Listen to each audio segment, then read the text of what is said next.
Music is in fact encoded into us, into our bodies, and into our brains. With groundbreaking research come new questions. Can music make us smarter? Go. This one might work. Can music heal? Does music belong to humans alone?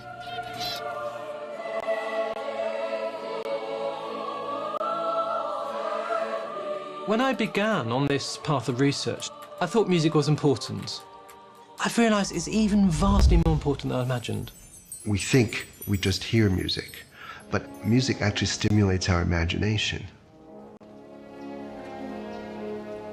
This journey of exploration into music takes us into the musical body and brain, into the essence of our emotions, and to the story of our ancestors and song.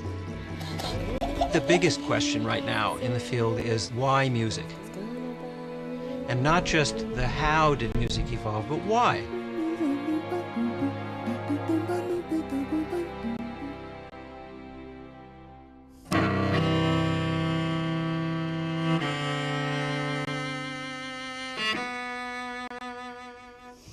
You know those experiences that you have sometimes when you hear a piece of music for the first time and you're immediately brought to tears?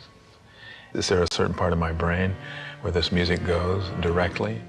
Bobby McFerrin and neuroscientist Daniel Levitin, our guides through a story in which age-old art and cutting-edge discovery intersect. I think what ultimately it points to is the relationship between humans and sound, and the part of the brain that music goes to directly. And that's related to your deep emotions.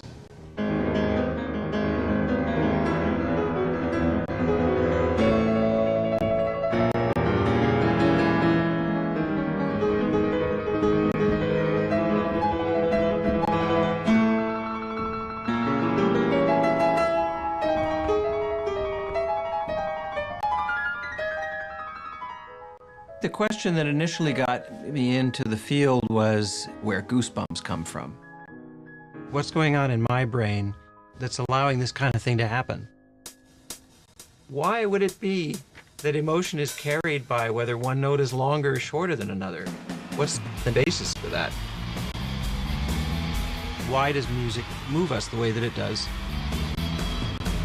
One of the questions that comes up is how do you take something that's as imprecise as emotion and make it rigorous and subject it to scientific study?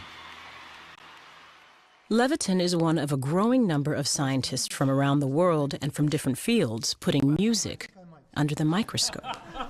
When you talk about humans having a music instinct, which is really where we're going with this, where does that come from? People sometimes say, well, you're destroying the magic of music by studying it this way. But the more people I tell about it, the more intrigued they are by the interaction between the brain and music. Our relationship with sound starts early. The fetus begins to hear between 17 and 19 weeks.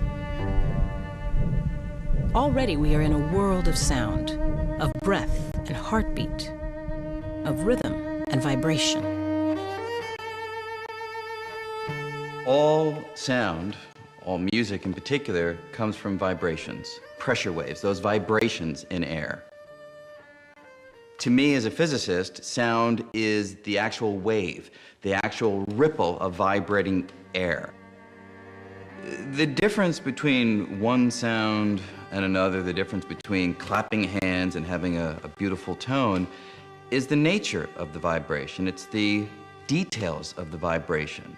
So a musical note is a vibration that's very, very regular. It repeats in a very orderly pattern. So if you were looking at the air molecules, you'd see a nice cyclical progression. Compression, rarefaction, compression as it goes from me to you. But if you just slap your hands together, the vibration would have a kind of more chaotic feel to it. It wouldn't have a nice regular rhythm to it, and that's really the difference between one kind of sound and another. We live in an ocean of vibration. The experience of music is something deeply related to our physiology. Music is energy. It's possible to feel vibration through the whole body. And for me, this is a very crucial part of what I do. For Evelyn Glennie, the fact that music starts with the physical fact of vibration is the essence of her art. Since childhood, she's been profoundly deaf.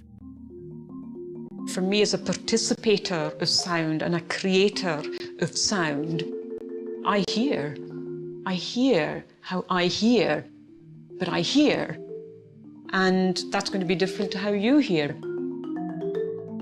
She feels the sound. Different rhythms, even different pitches through her feet, through different parts of her body. Obviously, the low sounds we're going to feel in this lower part of our body. There's a big expanse. The vibration is far, far open. So you've really just got to almost be the bass drum when you play the bass drum. You know that a very high sound like a cowbell or a high rototom or something like that isn't going to have the expanse of a big bass drum.